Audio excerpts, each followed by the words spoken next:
다시 만나 뵙게 되어서 반갑습니다. 김근주입니다. 제가 5번 말씀을 나누게 되면서 이 5번 동안 무슨 말씀을 나눌까 이런저런 생각들을 하다가 제가 나눌 수 있는 또 제가 깨달았던 복음의 가장 기본적인 것들 우리 새만교회 교우들 우리 새만교회는 아니군요. 너네도 아니고 새만교회 교우들께서야 이미 우리 복음에 대해서 굉장히 많이 아시겠습니다만 이 복음의 가장 기본적인 것들에 대해서 오늘 로마서하고 다음 주부터는 주로 창세기 앞부분에서 우리 복음의 가장 기본에 대해서 한번 알고 있던 것들을 다시 돌아보는 그런 시간들을 5번 동안 가지려고 합니다. 그 첫 번째가 이 모든 것들의 가장 출발로 로마서 12장 1절 2절 말씀을 같이 생각해 보려고 합니다.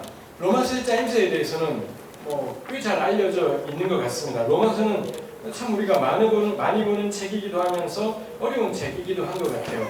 적어도 그건 있을 것 같습니다. 로마서가 11장까지 하고 그 다음에 12장부터 크게 2조각으로 나눌 수 있다. 이건 대체적으로 합의된 이야기일 것 같아요. 11장까지 이 안에도 9장, 10장, 11장은 이방인과 유대인, 주로 유대인 문제에 대해서 다루기 때문에 참 쉽지 않은 그런 본문이지만 묶어서 1장부터 11장까지는 믿음으로 말미암아 하나님과의 관계가 회복되는 이런 내용들이 1장, 11장에서 다루고 있는 내용이고 12장부터는 바울의 권면이죠. 로마 교회 교우들을 향한 또 그리고 모든 그리스도인들을 향한 어떻게 하나님 앞에서 살아갈 건지에 대한 권면의 말씀들이 12장부터 11, 13, 14, 15 이렇게 이어진다라고 볼 수 있겠습니다. 그러면 그 믿음으로 말미암아 의롭게 된 믿음으로 말미암아 하나님과의 관계가 회복된 것 그리고 그 다음에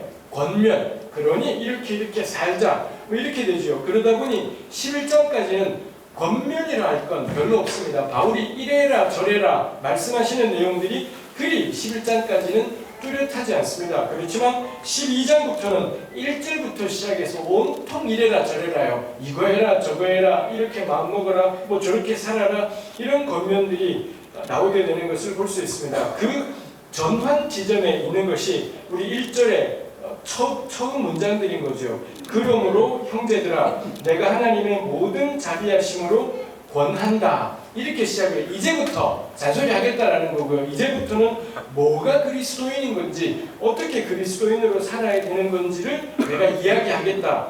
이겠습니다. 권면하는데 명령하고 촉구하고 권면하는데 출발이 뭐냐면 하나님의 모든 자비. 제가 가진 성경책은 개역 개정판입니다. 제가 들어보니 세번역 성경은 그냥 하나님의 자비하심이라고 되었는데 개역 성경은 모든 자비하심 이렇게 번역했습니다. 직역을 하기로는 세번역이 맞는 걸 거고요. 의미를 살리기로는 저는 개역이 맞겠다 싶은 것이 있습니다. 거기에 자비하심이라는 단어가 헬라어로 복수가 되어 있습니다. 우리 복수라는 게 넌 죽었어 이 자식아 이거 아니지 않습니까? 그런 의미의 복수인 것이 아니라 한 개가 아니라 여러 개라는 의미의 지금 쓰시는 분들은 지나갔는데 자비는 셀 수 있는 게 아니지 않습니까? 자비 1개, 자비 2개 이럴 수는 없는 겁니다. 근데 여기 성경의 헬라어로 굳이 이 단어를 복수형으로 표현을 해둔 겁니다. 마치 자비가 셀 수 있는 가산명사 아침에 적절치 않은 표현이긴 하지만 자비는 불가산명사 못 세는 명사이지 않습니까? 근데 마치 셀 수 있는 명사이기라도 한 것처럼 복수로 해둔 거죠. 그걸 개역이 살리느라 모든이라는 말을 생자로 집어넣어서 제가 보기에 개역 개정판 성경은 더하거나 빼거나를 굉장히 잘해요. 하고 싶은 대로 더하기도 하고 빼기도 하고 이랬다 싶습니다. 충분히 의미를 살린 번역인 것 같아요. 모든 자비하심 셀 수 있다면 하나님의 자비를 우리에게 베푸신 하나님의 자비를 셀 수 있다면 세워서 그 모든 그 수많은 하나님께서 우리에게 행하셨던 그 수많은 자비하심 이게 바울이 그 다음에 권하고 싶은 수많은 잔소리들의 수많은 권면들의 출발이다라는 거고요. 그러고 보니 저는 하나님의 이 수많은 자비하심 이야말로 로마서 1장부터 11장의 결론이겠다 싶기도 해요. 결국 11장까지 해서 바울이 줄기차게 말하고 싶었던 것이 뭐냐? 하나님의 자비하심, 우리를 향한, 우리 인생들을 향한, 우리 연약하고 부족한 사람들을 향한, 연약하고 부족하기는 마찬가지인데 때로 우리가 난 괜찮다 생각하기도 하고, 때로 우리는 나는 강하다 생각하기도 하고, 때로 우리는 난 이 정도면 갖추었다 생각하기도 하고 그래요. 사람들의 생각은 별의별 생각들이 있지만 기본적으로는 우리는 하나님 앞에 죄인이고 연약하고 부족한 우리가 있죠. 그 부족한 우리들을 향한 셀 수 없는, 너무 많아서 셀 수 없는 그 하나님의 자비하심, 그게 바울의 모든 권면의 출발이죠. 12장에 이렇게 시작하지만 사실 이 앞부분부터 이미 11장 마지막에도 바울이 그런 이야기를 해요. 11장 33절부터가 사실상 앞에 나오는 이 수많은 바울의 이야기들의 마지막 결론일 겁니다. 깊도다 하나님의 지혜와 지식의 풍성하며, 하나님의 이 뜻이라는 것이 얼마나 풍성한지가 있고요. 그 바로 위에 보면 32절에는 심지어 하나님이 모든 사람을 순종하지 아니하는 가운데 가두어 두시는 모든 사람에게 긍휼을 베풀려 하십니다. 이거 논리로 풀기 어려운 표현이죠. 저 사람 불순종해요. 여기 저 사람에는 유대인들도 있습니다. 바울의 혈통을 통해서 동족이던 유대인들이 그리스도를 부인하고 십자가에 못 박고 그러더라라는 것입니다. 이거에 대해서 바울이 유대인들에 대한 하나님의 뜻은 뭐지? 9장, 10장, 11장에서 내내 붙어 싸우면서 이야기를 했던 거고요. 그 마지막에 있는 이런 이야기를 해요. 누군가가 불순종 가운데 살아간다면 그 뜻은 뭐냐? 긍휼을 베풀기 위해서 결국에는 불순종에 순종치 않는 가운데 가두어 두셨다. 이거 가지고 많은 이야기를 하면 안 될 거예요. 그러면은 사람에게 모든 죄들이 다 면피가 되어버리는 거고, 우리의 모든 못된 짓들이 결국에는 다 우리한테는 하나도 책임이 없는 그런 것들이 되기 때문에 이 구절을 가지고 많은 이야기 해서는 안 될 겁니다. 그래서 저는 바울이 33절에서 후닥닥 바꾸고, 우와 하나님의 지식과 지혜는 겁나 깊다 이렇게 해버리는 거죠. 우리 그러면 그 다음에 할 말이 없지 않습니까? 깊다는데 이거 뭐 논리로 따질 것 있지 않지요. 전 이거 아주 적절하다, 제 수준으로 보기에 참 제가 로마서를 보면서 보기에 참 적절하다 싶어요. 성경책이라는 게 읽을 때마다, 우리가 생각할 때마다 또 다른 의미들을 던져주는 것들이 있으니 지금 제가 보기에는 이 32와 33이 참 적절하다 싶어요. 하나님 결국 하고 싶은 게 뭐냐? 우리 가운데 누구는 순종 잘해요. 하나님께 순종해서 척척 그의 길을 가는 사람이 있는가 하면 누구는 헤매고 있어요. 이 순종을 잘 못한, 우리 전통적인 교회 용어기도 하지요. 순종을 잘 못해서 딱 하나님과의 관계가 막혀버리는 바람에 삶이 그냥 엉망이 되고 꽉 막힌 채로 어쩔 줄 몰라하는 것이 있습니다. 이거 참 큰 차이가 나 보인다 싶지만 바울이 이 말씀을 툭 이야기하는 거죠. 누군가가 불순종 가운데 있는 거 결국에는 뭐냐? 하나님의 긍휼을 베풀기 위해서 우리 지나고 나면 깨달을 겁니다. 우리가 한 게 없다라는 것, 내가 한 게 없고 내 안에 있는 뭐라는 것이 사실은 아무것도 아니었다라는 걸 깨닫게 돼요. 은혜였지. 하나님이 내게 베푸신 은혜였고, 하나님이 나를 불쌍히 여기신 거였고, 하나님이 나를 사랑하신 거였지. 사실 나의 좀 앞에 갔다 뒤에 갔다 그 당시에는 난리 법석을 떨었지만 지나고 나서 오면 이 전부 은혜인 거죠. 유대인들도 마찬가지일 겁니다. 이 사람들 예수 부인해요. 예수님 부인하고 거역하지요. 지나고 나면서 깨닫게 돼요. 이 유대인들이 내가 유대인이기 때문에 건진받은 것이 아니라 내가 이 율법이 요구하는 외적인 표지들, 뭐 할례니 안식일이니 음식규례니 이거 열심히 지켜서 내가 유대인인 것이 아니라 은혜였구나. 하나님의 긍휼이 우리를 살게 했던 거고, 하나님의 은혜가 우리를 살게 했던 거구나. 좀 그게 이 32절의 의미이겠다 싶기도 해요. 그리고 그게 12장을 시작하면서 바울의 모든 권면의 출발이겠다 싶은 것입니다. 저에게나 우리 세원교회 교우들에게나 권하고 싶은 겁니다. 우리의 모든 믿음의 삶의 출발은 나를 향한 하나님의 자비예요. 우리 안에 있는 알량한 재주도 아니고 우리 안에 있는 알량한 수준 차이, 그야말로 도찐개찐인데 우리 그러지 않습니까? 여러분들 그거 아십니까? 개미들 가운데 여왕개미가 있다 그러지 않습니까? 저는 모르겠어요. 본 적이 없습니다만 여왕개미가 있대요. 제가 보기에는 개미예요. 근데 개미들 가운데는 일개미가 있대요. 열심히 봤는데 개미였었습니다. 그 개미들 가운데는 병정개미가 있대요. 그냥 개미예요. 그런데 개미들이 여왕개미 있고 일개미 있고 병정개미 있대요. 그냥 개미지 않습니까? 우리도 그럴 겁니다. 사람들 가운데 누구는 뭐 IQ가 200이 넘는 사람이 있대요. 그냥 머린 겁니다. 그냥 머린 겁니다. 이 위에 뭐 얹어져 있는 거죠. 그거 있는 겁니다. 이 보기가 중요하냐 아니냐 사실 뇌의 주름은 보기 좋지도 않은 것 같고 그 모습이 참 중요할 것 같기도 합니다만 그냥 머린 거죠. 근데 우리 그거 가지고서 난리법석을 떨면서 이렇게 하는 것이 있습니다. 다시 하는 거죠. 하나님의 모든 자비하심이 우리가 살아가는 모든 삶의 출발이고 원천이다. 언제나 되돌아갈 지점은 내 미천이 얼마큼이냐 이거 있지 않아요. 내 재주가 얼마큼이나 있지 않죠. 우리 성경에 재주 본문이 있지 않습니까? 달란트 본문이 있어서 이 주인이 각 사람에게 누구는 5, 누구는 2, 누구는 하나를 주는데 기준이 뭐냐? 각 사람의 재능에 따라 나누어 주었다. 이렇게 되어 있습니다. 재능에 따라 누구는 5. 그러다 보니 달란트라는 그 헬라 말이 아예 탤런트 이렇게 능력 이런 단어가 되어버리기도 했지 않습니까?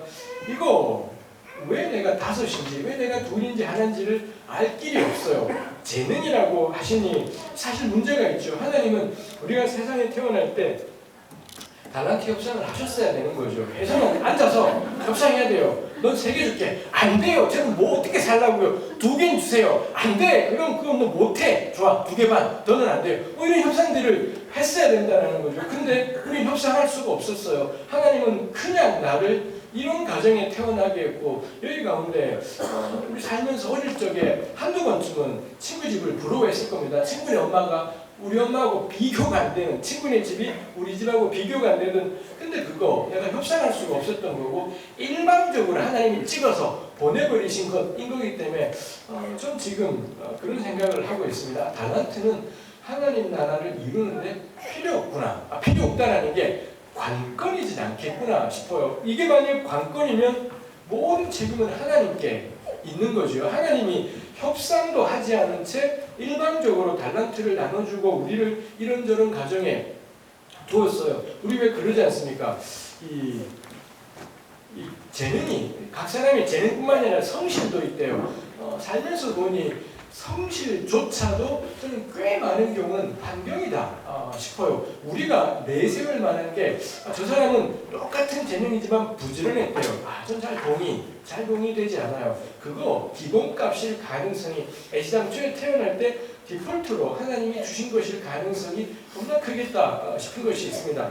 각자의 재능이든 누군가의 근면 성실함이든 그 누구든 이거 자랑할 게 없고 내세울 게 없고 오히려 주어진 값, 이 가능성이 참 크지 않을까 싶은 것입니다. 요건 애매한 것이 있겠습니다. 제가 나누고 싶은 건 하나님 나라와 그의 의를 구하는 삶에 달란트가 몇 개냐는 하나도 중요하지 않다는 것. 저는 이게 복음이 말하는 진리이지 않을까 생각을 해요. 그건 하나님이 주신 거고요. 그게 어떻게 쓰일지는 우리가 참 창창 따져봐야겠습니다만 그건 상관없다 싶어요. 5개 받았든 2개 받았든 1개 받았든 상관없지요. 하나님의 일이 달란트에 좌우된다면 이건 문제가 있을 겁니다.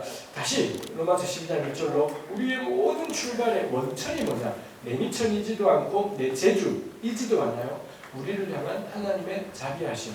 나 사랑하셨고 날 불쌍히 여기셨고 나를 긍휼히 여기셨던 심지어 내가 빠닥빠닥 하나님께 덤벼들고 불순종할 때조차도 그냥 내버려 두시고 기다리셨던 그래서 지나고 나서 내가 한 것이 아니라 하나님이 하셨구나라는 걸 깨닫게 하시는 그 하나님의 긍휼만이 우리의 모든 출발이겠다 싶은 것입니다. 이거 우리가 쫙 깔면 그 다음에 이제 용기가 생기는 거죠. 가다 넘어지면 무슨 문제겠습니까? 어차피 재주로 가는 길이 아닌데 능력으로 가는 길이 아니니 가다 넘어지면 털고 나오면 되는 거죠. 하다 아니었다. 깨끗이 포기하고 아닌 개벽 하고 다른 길 가는 거고 또 새로운 길 가는 거고 쉽겠다 싶어요. 그거 가지고서 나 자신을 책망하거나 지금도 그렇습니다. 지금도 저도 역시 계속 나를 자책하고 남과 비교해서 나의 한심함 때문에 막막해하지만 성경 보면서 다시 생각하는 거죠. 언제든 새로 시작하고 나이가 몇 살이든 무슨 상관이겠습니까? 언제든 새로 시작하고 다시 또 붙어보고 하나님 앞에 업적으로 뭘 할 게 아니라면 달란트 가지고 뭘 할 게 아니라면 언제든 그분의 자비하심을 믿고 또 한 걸음 가고 또 한 걸음 갈 일 이겠다 싶은 거죠. 이거 우리가 든든히 쫙 깔고 갔으면 좋겠습니다. 이제 그 다음에 바울이 이 권면 하는 말씀들이 나오죠. 바울이 12장부터 겁나 긴 잔소리를 12장부터 15장까지 아주 길다랗게 하고 있습니다. 이 긴 권면들의 가장 첫머리가 1절 후반절과 2절 이 두 가지의 권면이 바울이 아래 나오는 모든 권면들의 핵심이다라고 여겼기 때문에 저는 가장 첫머리에 이야기했다 싶습니다. 첫 번째 권면이 너희 몸을 하나님이 기뻐하시는 거룩한 산 제물로 드려라. 이게 첫 번째 권면이죠. 몸을 드려라 라고 권면하지 않습니까? 이거 참 중요한 것이겠죠. 하나님께서 받으시는 건 영혼이지 않다라는 겁니다. 몸을 받으신다라고 그렇게 이 말씀을 하는 거죠. 영혼, 전 영혼이라는 단어 뭐 몇 번 삼학교 교우들하고도 나눈 적이 있을 것 같습니다. 다행인 건 저도 여러분도 내가 나눴나 헷갈리고 들었나 헷갈리고 그렇기 때문에 편안하게 마치 늘 새로운 것을 나누는 것처럼 나누면 될 것 같습니다. 좀 영혼이라는 말 잘 동의되지 않습니다. 구약 성경에 영혼이라는 이 한글 개역의 번역어가 수도 없이 엄청나게 많이 나오지만 거기에 쓰인 히브리말 단어는 거의 한 단어이고요. 그 한 단어의 이 의미는 영혼이라기보다는 제가 이 히브리말 단어가 쓰인 용례들을 다 찾아본 거죠. 다 찾아봐서는 이제 그룹을 만드는 거야. 얘는 요거랑 비슷하네, 요거랑 비슷하네 이렇게 그룹을 만들어 보니 대략 3그룹이더라고요. 첫 번째로는 영혼은 1인칭이 주로 붙어요. 그래서 내 영혼아 여호와를 송축하라 뭐 이런 말씀드린 거죠. 거기서는 이게 뭐냐면 시편 기자라든지 구약의 사람들이 자기가 자기한테 명령하거나 권면할 때 이런 표현을 써요. 내 영혼아. 이거 우리 납득할 만하지 않습니까? 자기가 자기 이름 부를 수는 없겠더라 이죠. 저에게 딸이 둘이 있습니다. 이제 큰애는 대학원에 가는데 그런데도 이 둘째 딸이 둘이지만 둘이 너무 달라요. 둘째는 절대 안 그러는데 첫째는 지금도 그래요. 저한테 와서 아빠 제 이름이 개 이름이 하영입니다. 그러고 저한테 아빠 하영이 배고파. 너 죽는다. 왜는 너 이름을 3인칭으로 말하냐. 나 배고파. 나 배고파. 따라해봐. 나 배고파. 하영이 배고파. 이러는 겁니다. 이 애교가 쩌는 거죠. 둘째는 절대 이러지 않습니다. 언니 이러는 걸 너무 싫어하고 그러는데 이 첫째는 어릴 적부터 하여튼 자기 이름을 3인칭으로 부르는 게 너무 싫어요. 형제들 가운데 이런 분들 거의 없습니다. 형제님들 이름은 약간 문제 있다 생각합니다. 자매님들 가운데 자기 이름을 3인칭으로 부르는 자매님들 종종 있습니다. 귀엽다고 생각하시는 것 같기도 해요. 그렇지만 모르겠습니다. 하여튼 그렇죠. 시편 기자가 자기 자신을 자기 이름으로 부를 수는 없어요. 그러면 어떻게 하나요? 내 영혼아 여호와를 송축하라. 여기 내 영혼은 자기 속에 있는 그 정체를 알 수 없는 영혼에게 하는 말이 아니라 자기한테 하는 말이에요. 자기 자신에게 명령하고 촉구하고 권면하고 싶을 때 내 영혼아 이렇게 부르는 거죠. 그 히브리말 단어의 두 번째 그룹들을 살펴보니 내 속사람, 사람의 속사람을 가리켜서 그 단어를 쓰고 개역성경이 영혼이라고 번역을 했습니다. 엄밀한 의미는 속사람, 내적 자아인 거죠. 영혼하고 우리 전통적인 영혼하고 내적 자아, 속사람하고는 뭐가 다르겠습니까?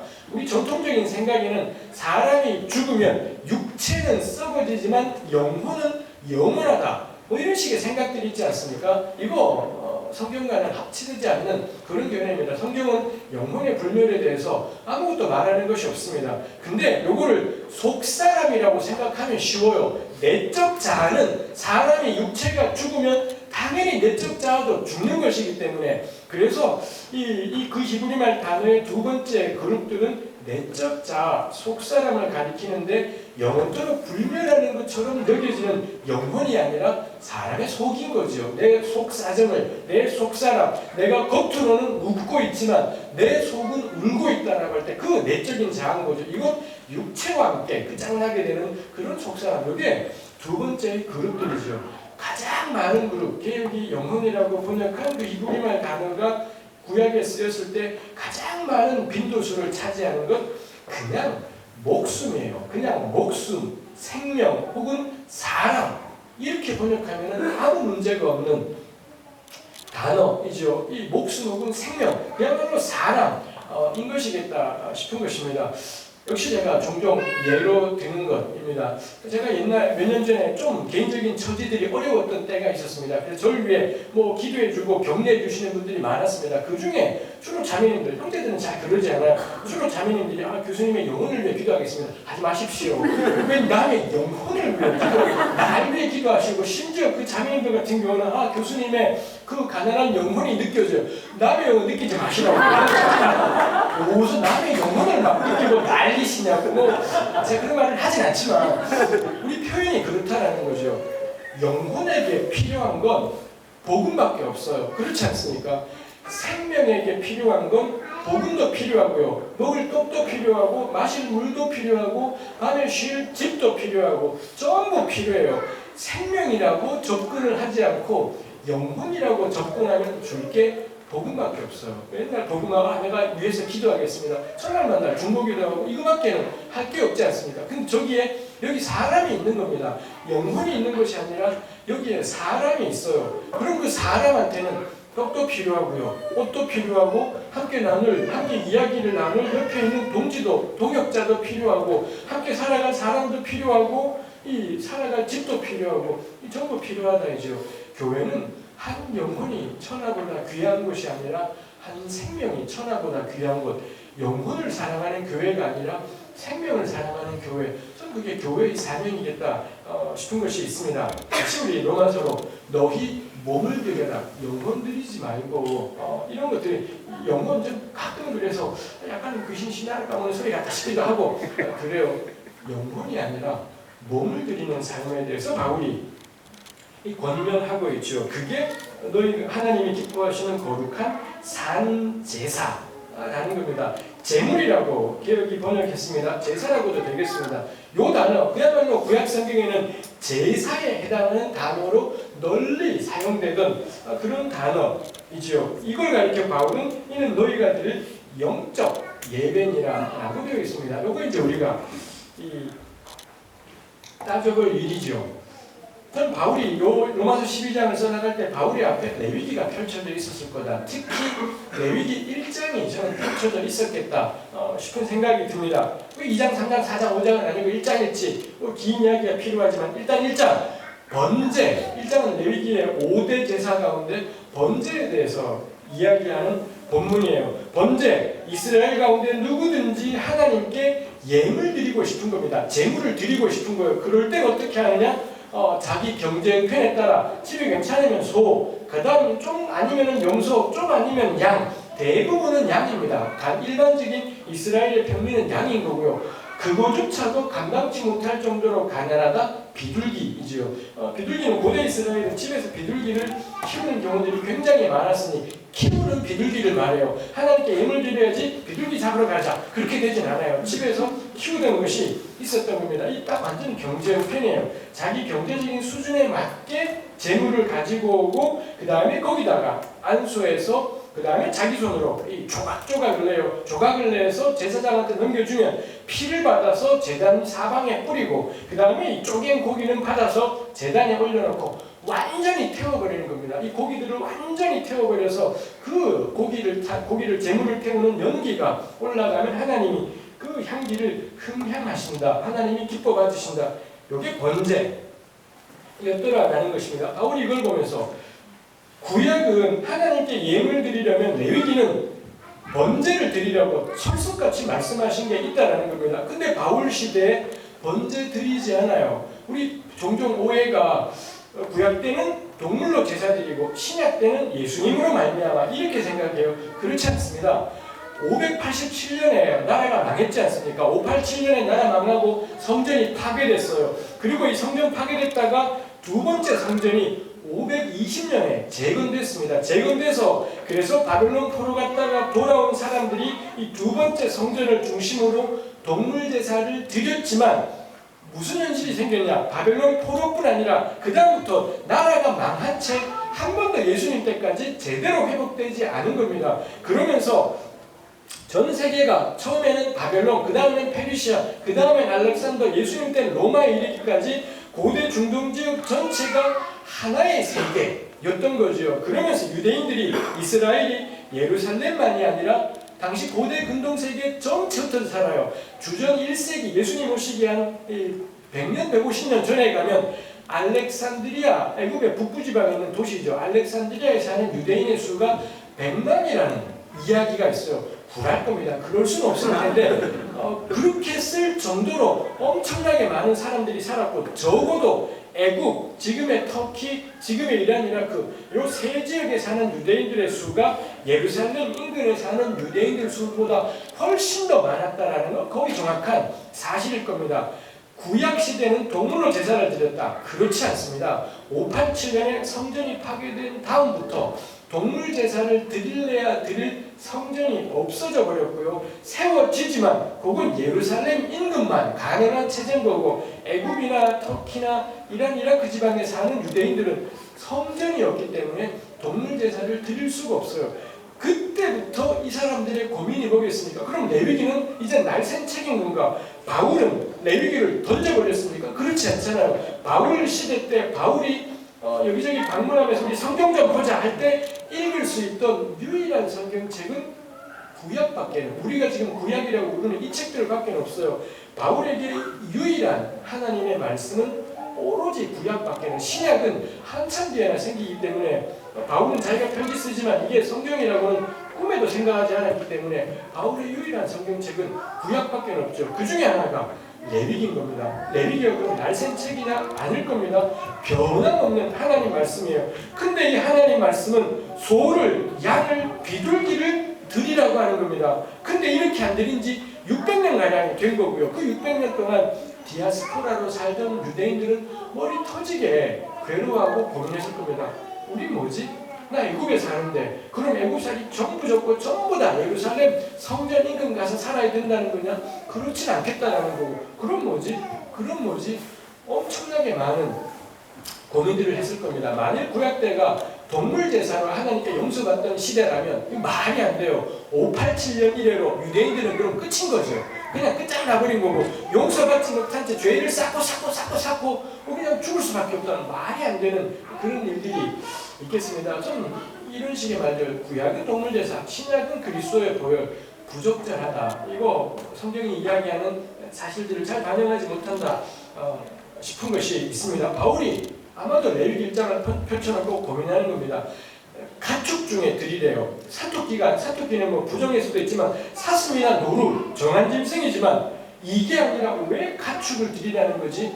모르겠지만, 성경에 이유가 나와 있지 않아서 모르겠지만, 학자들이, 레위기 주석자들이 다 하는 이야기가 내가 키운 짐승이라 해야 된다. 그래야지 나와 동일시가 되는 거죠. 끌고 와서 안수해요. 손을 슬쩍 얹는 건 있지 않습니다. 거기 쓰인 동사가 기대다, 의지하다예요. 소를 끌고 와서는 꽉 누르는 겁니다. 소는 그게 가능한데 비둘기는 만만치 않아요. 만만치 않지만 하여튼 그 기대다 동사를 한 거죠. 왜 그런 동사를, 그냥 손을 얹다 이런 히브리어 표현이 있는데 왜 하필이면 기대다, 의지하다 이 동사를 쓴 걸까요? 이것도 역시 뭐 상상할 만하죠.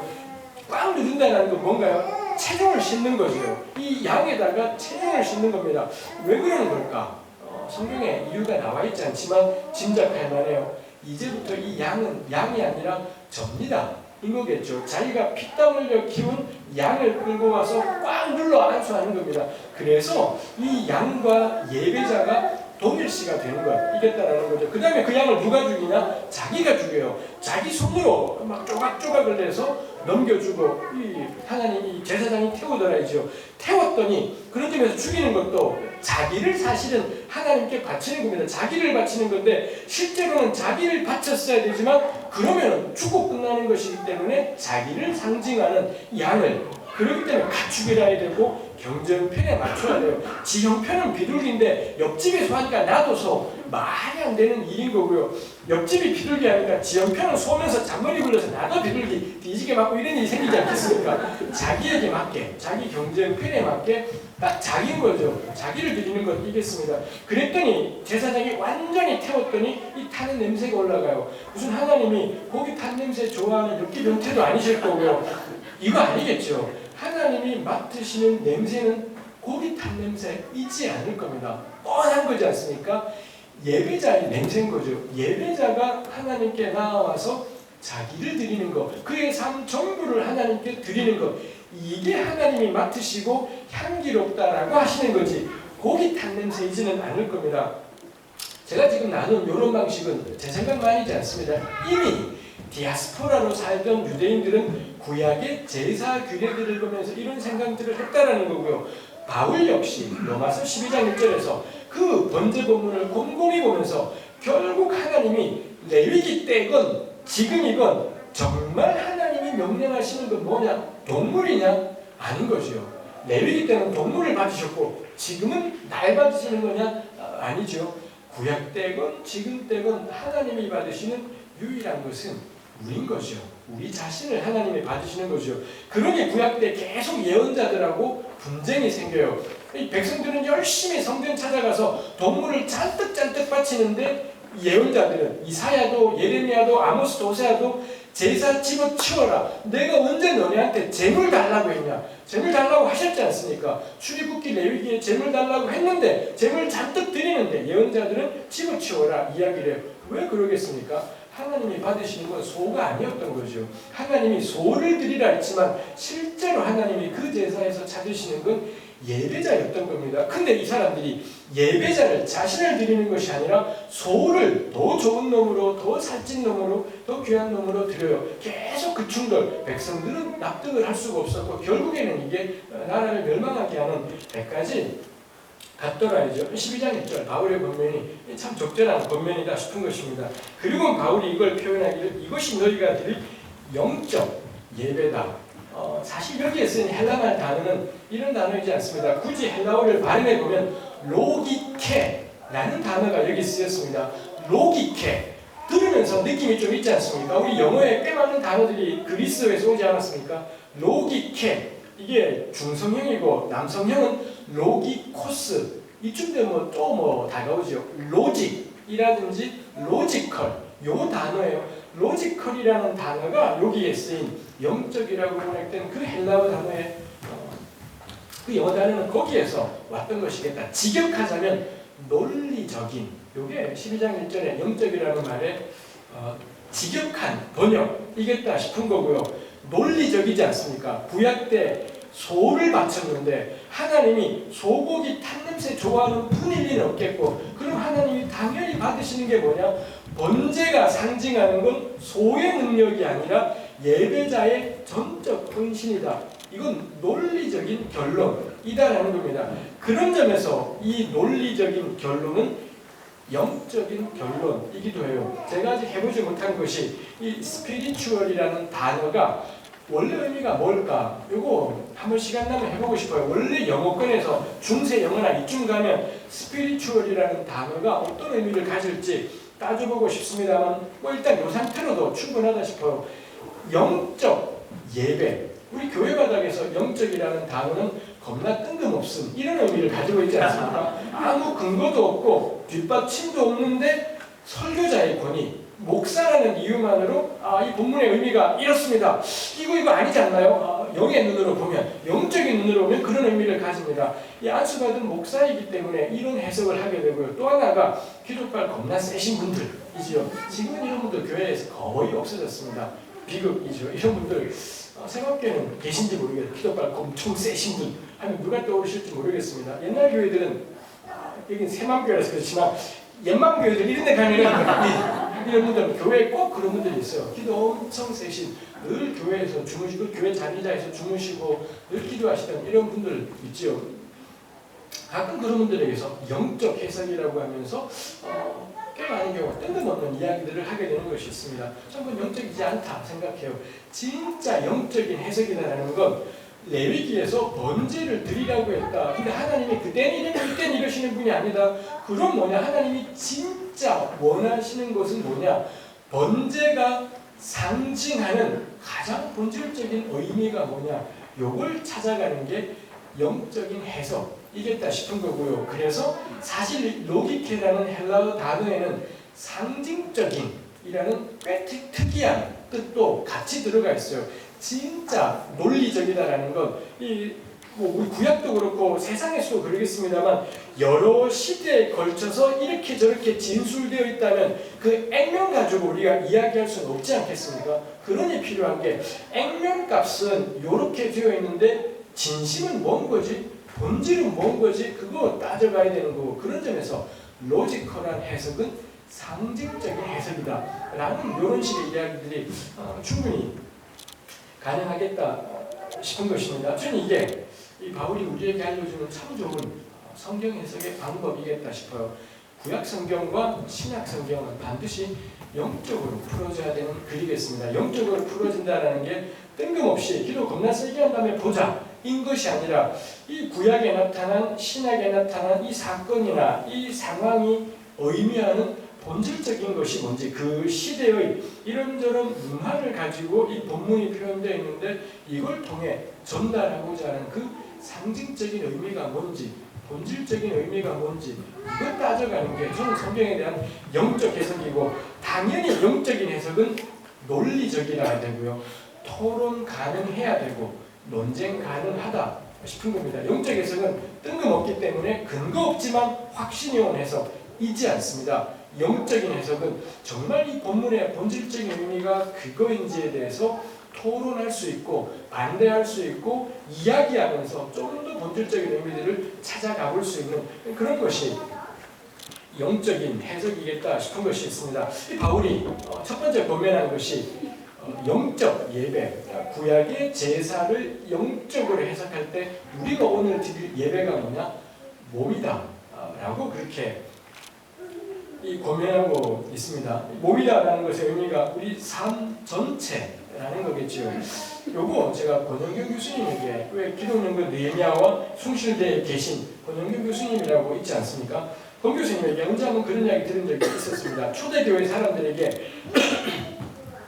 주일날 인터뷰를 하는 겁니다. 주일 아침에 교회 가는 분들에게 인터뷰를 할 때 오늘날 우리 교우들에게, 세명교 교우들에게 한 10시 반쯤에 여기 오는 길에 만나서 인터뷰하면 어디 가십니까? 예배 드리러 갑니다라고 분명히 말할 겁니다. 에베소 교회를 가던 교우를 붙잡고 어디 가십니까? 물으면 예배 드리러 간다고 한 명도 안 말했을 거라는 겁니다. 뭐라 말하느냐? 모임에 갑니다 라든지 먹으러 갑니다 이랬을 거라는 거예요. 초대교회는 모일 때마다 이 끼니가 되게 성찬을 했기 때문에 먹으러 간다 라든지 모이러 간다. 왜 예배 드리러 간다라고 안 했을까요? 로마서 12장 1절 때문이라는 거죠. 로마서 12장 1절에 뭐가 오늘 우리가 드릴 예배라는 거냐. 이 개혁의 번역이 오해의 여지가 있어요. 영적 예배라는 표현은 우리 세번역을 합당한이라고 했습니다만 합당한 썩 좋은 전 번역은 아니겠다 싶은 것이 있어요. 이 영적 예배 그러면 예배는 예배인데 우리 마음을 제대로 다해서 드리면 영적 예배가 되고, 주일날 와서 예배를 드리긴 했는데 마음은 딴 데 가 있었다. 그럼 내가 오늘 영적인 예배를 못 드린 거네. 전혀 로마서 12장 1절은 그걸 이야기하지 않아요. 예배를 드리는데 내 마음 자세, 이거 말하는 것이지 않습니다. 바울이 여기서 말하고 싶은 건 우리가 오늘 드릴 예배는 뭐냐? 몸이라는 거예요. 우리 삶이라는 거죠. 우리 삶이 예배인 것이다. 그러니 초대교회는 그들이 주일날 누구네 집에서나 어떤 건물에서 모이는 그 모임을 가리켜서 예배라고 생각하지 않아요. 모임이라고 생각했다는 거죠. 모여서는 물론 여기서 이분들이 저거 했어요. 함께 모여 찬송하고 기도하고, 우리가 보통 주일 예배 때 하는 찬송, 기도, 말씀 나눔, 식사 교제 이런 일들을 초대교회가 했다는 거죠. 이 사람들이 근데 예배라고 부르지 않고 모였던 것이니 모임인 것인 거고, 이 모임을 통해 서로 사랑과 선행을 격려하고 권면하고, 한 주간 동안 혼자 이 세상 속에 살아가면서 찬송하고 하나님 의지하고 살았지만 주일 모임에 와서는 함께 모여 찬송하고 말씀을 듣고 나누고 배우고 서로 삶을 나누고 격려하고 권면하고 그리고 그 삶의 예배로 또 엿새간에 삶의 예배로 나아가고 함께 모여서 주일에 모여서는 함께 모여 나누고 격려하고 권면하고 삶의 예배로 나아가고 이게 초대 교회의 패턴이었겠다 싶은 것입니다. 전 참 적절하다, 참 옳겠다 싶은 것이 있습니다. 새만교회는 지금 그렇지 않습니다. 제가 지금 일산은혜교회라고 거기에 협동목사로 있으면서 청년부 이 파트를 하고 있습니다. 일산은혜교회도 교회 건물에 비해 교인들의 수가 많아지니 1부, 2부, 3부로요. 1부 예배가 7시 예배입니다. 보통 11시에 오시는 분들이 그날 무슨 사정이 있으면 7시 예배를 가면서 주일은 지켜야 되니까 7시 예배를 와요.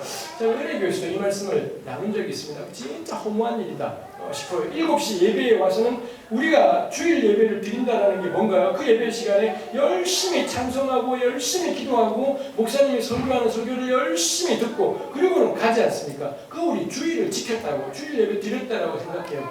그렇지 않다. 예배는 몸이지 예배는 삶이지 엿새 동안 산 거고요. 주일은 왜 교회 오나요?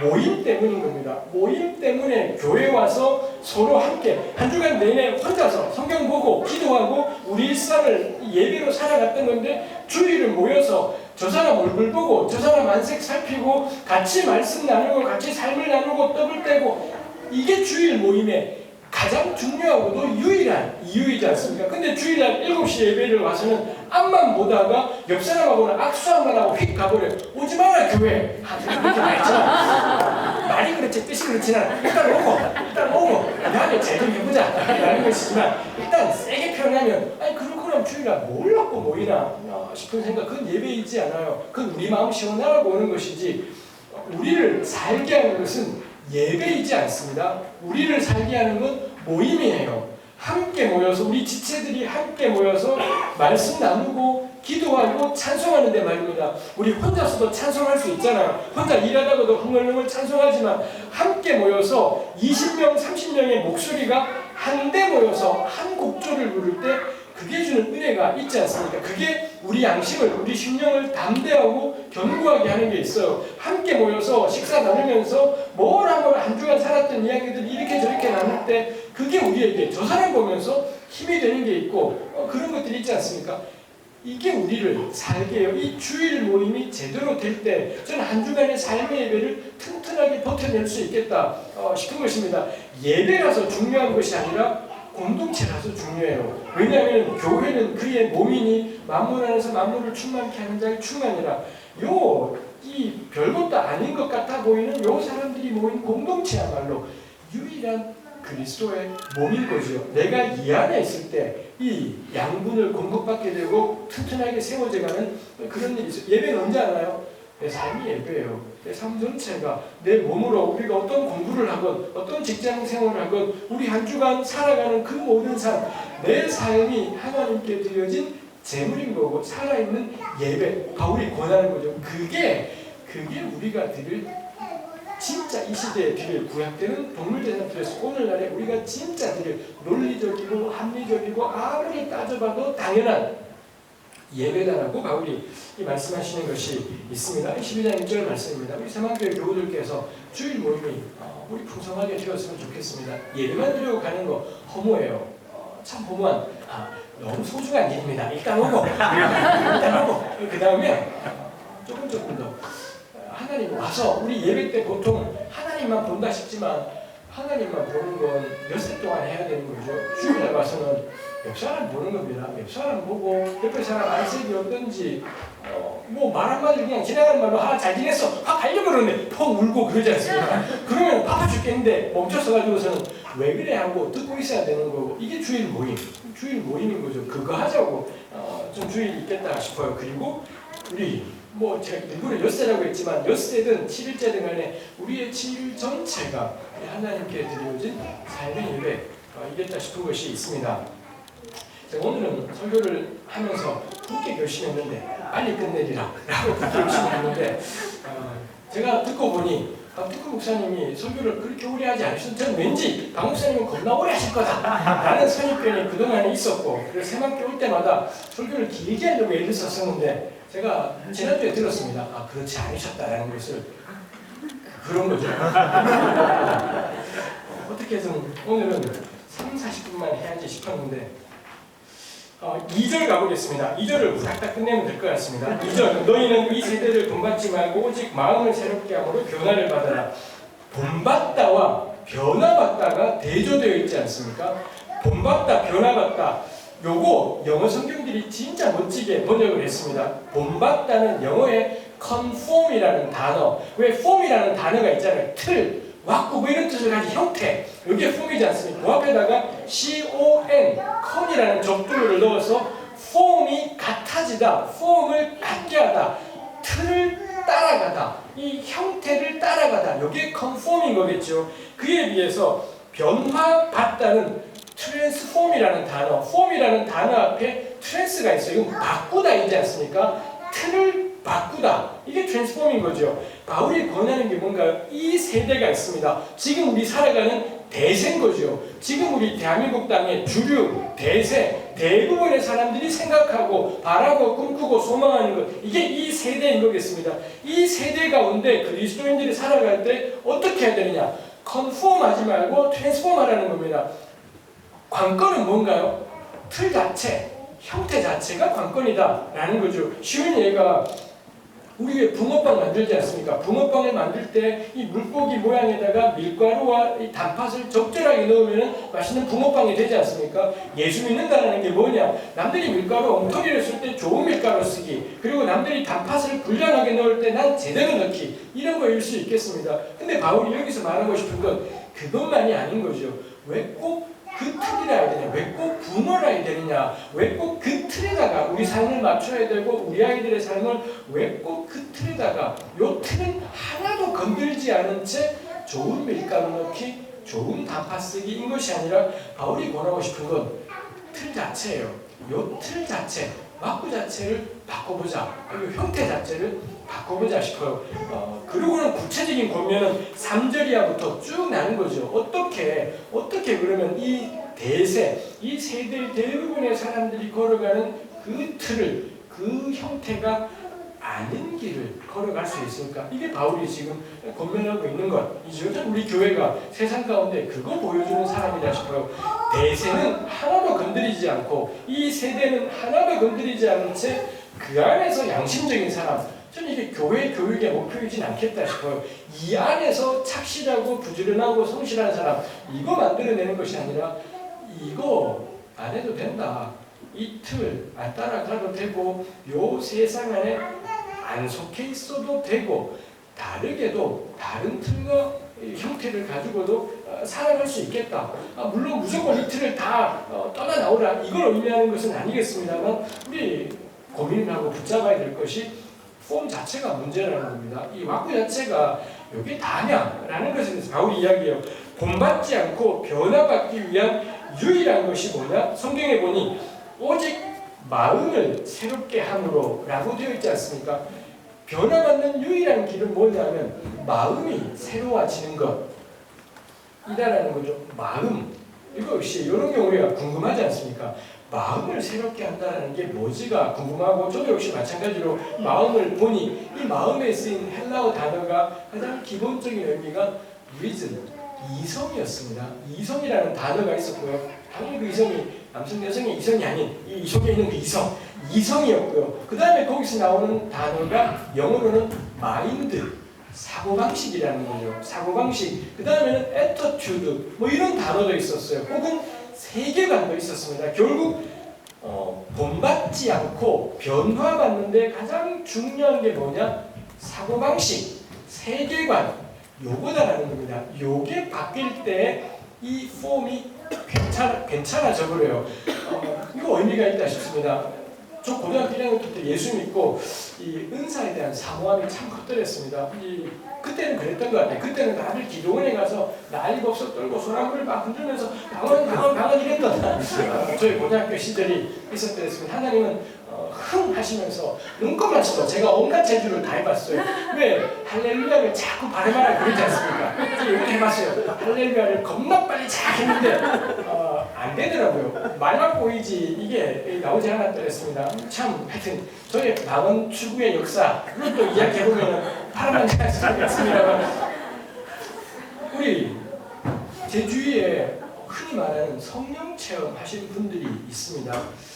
제가 너무 막막했던 것 중에 하나, 성령 체험했는데 마인드는 바뀌지 않더라고요.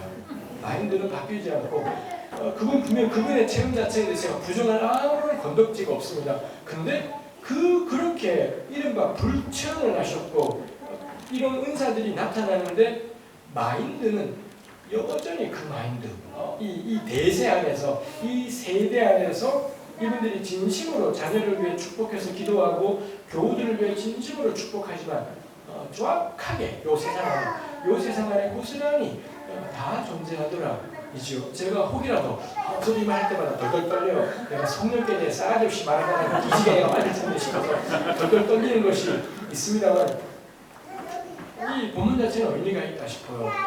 본받지 않고 변화받을 수 있는 길은 뭐냐?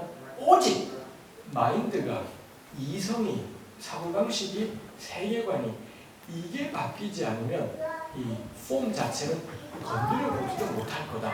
폼을 인정한 채로, 왁구는 인정한 채로 그 안에서 믿음 충만한 그리스도인들, 우리 주위에 많이 있지 않습니까? 사실 새만교회나 우리 이런 교회들이 바라고 소망하는 것도 그거지 않습니까? 우리 주위에서 보아왔던 그 수많은 엄청 뜨거운 믿음을 가졌지만 이 틀을 하나도 그 안에 있는 것, 우리 막막함들이 우리에게 있더라라는 거죠. 저는 로마서에서도 바울이 그런 말씀을 많이 한다 싶어요. 유대인들, 우리 9장 10장에도 그런 이야기 나오지만 유대인들은 하나님께 열심이 있었지만 지식이 없었다. 이렇게 바울은 평가해요. 참 놀라운 평가지요. 하나님을 향한 열심과 열정, 뜨거운 것들이 그들이 있었지만 없었던 건 뭐냐? 뜻밖에도 지식, 하나님을 아는 지식이 그들에게 없었다. 이런 말씀을 해요. 이거 좀 12장 2절 말씀하고 같은 맥락이겠다 싶어요. 헬라어 단어의 마음이라는 단어가 영어의 하트라고 번역될 수 있는 우리 좀 정적인 측면 이런 헬라어 단어도 있습니다. 근데 여기에 바울은 그 마인드, 리즌이라고 번역될 그 헬라어 단어를 썼다라는 것은 굉장히 의도적인 일이겠다 싶은 것이 있죠. 좀 우리 시대 이 그리스도인들의 과제가 마음을 새롭게 하기겠다 싶어요. 참 두려운 것이 예수 안 믿어도 마인드가 바뀌어버린 사람들이 있더라고요. 예수님을 교회를 다니려고 해봤지만 잘 안 믿기더라 하시는 분들인데 마인드가 바뀌어버린 분들, 옛날에도 그런 분들 참 많이 만났더랬습니다. 이분들의 공통점이 철학 공부가 잘 된 사람들, 철학이나 이런저런 공부들이 깊이 된 사람들, 이 세대의 왁구에 개의치 않더라고요. 이 세대의 틀 같은 건 저는 그리스도인인데도 어쩔 줄 몰라 했는데 어떤 선배들은 그냥 이 세대의 틀을 가볍게 넘어서 버린 상관없다 하고 살아가시는 분들이 있습니다. 저 그분들 볼 때마다 쫄려요. 나는 뭐지 싶어서 두근두근해요. 제 옆에 누군가 저한테 물어요. 목사님 자꾸 그런 분들 이야기하시는데 그러면 아무리 그렇게 대단해도 예수 믿으면 지옥 가는 건 아닌가요? 저한테 물어봐요. 제가 그분들 뒤지게 패버리죠. 야 이 자식아, 예수 안 믿고도 이런 사람이 존재하는 걸 보고 쪽팔린 줄 알아야지. 그런 사람들 보고 저 사람은 그래도 예수 안 믿으니까 지옥이잖아요. 그게 사람이 할 소리냐. 우린 예수 믿는데 그 영광의 주님을 믿는데도 요걸 못 넘어서 요 땅으로 살아가고 있는데 저 사람들 보고 안 믿으면 지옥이에요. 이게 사람이 할 소리냐 싶어서 이분들에 대해서 누구도 뭐라 말할 자격도 없다 싶고 창피할 뿐이에요. 그래 예수를 믿는데, 그래 교회를 오래 다니고 기도도 그래 하고 성경도 그래 보는데 근데도 이 폼을 넘어서지 못해서 안절부절하고 불안해하고 초조해하고 어쩔 줄 몰라 하지 않습니까?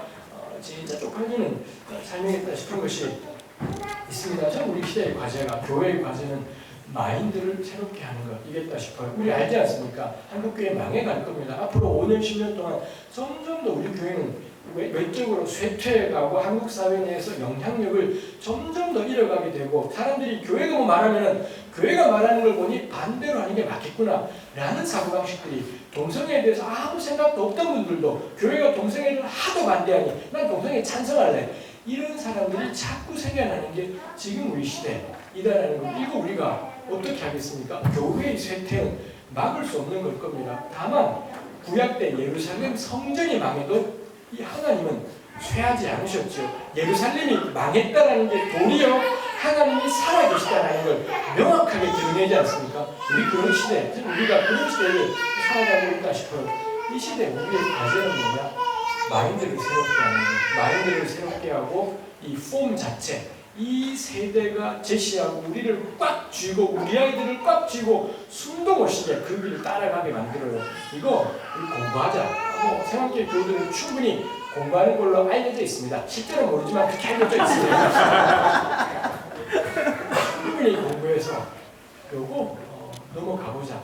그런 틀들을 만들어 가보고 그런 사람들을 만들어 가보고 이 세상 속에 살아가지만 본받지 않고 변화된 폼 자체를 바꿔버린 이런 것들을 만들어 앞으로 5년, 10년 동안은 계속 마인드의 변화를 위해 공부하고 궁리하고 고민하고 정답이 없는 시대가 앞으로 10년이겠다 싶어요. 정답 없이 각자 정말 고민하고 괴로워하고 또 함께 모여서 서로 나누면서 다른 틀이 없을지, 다른 삶이 없을지를 찾아가 볼 만하다 싶어요. 마지막 결론. 이럴 때 하나님의 선하시고 기뻐하시고 온전하신 뜻이 무엇인지 분별하게 된다는 겁니다. 하나님의 뜻은 오리무중인 것이 아니라 살아도 하나님의 뜻은 모르겠다.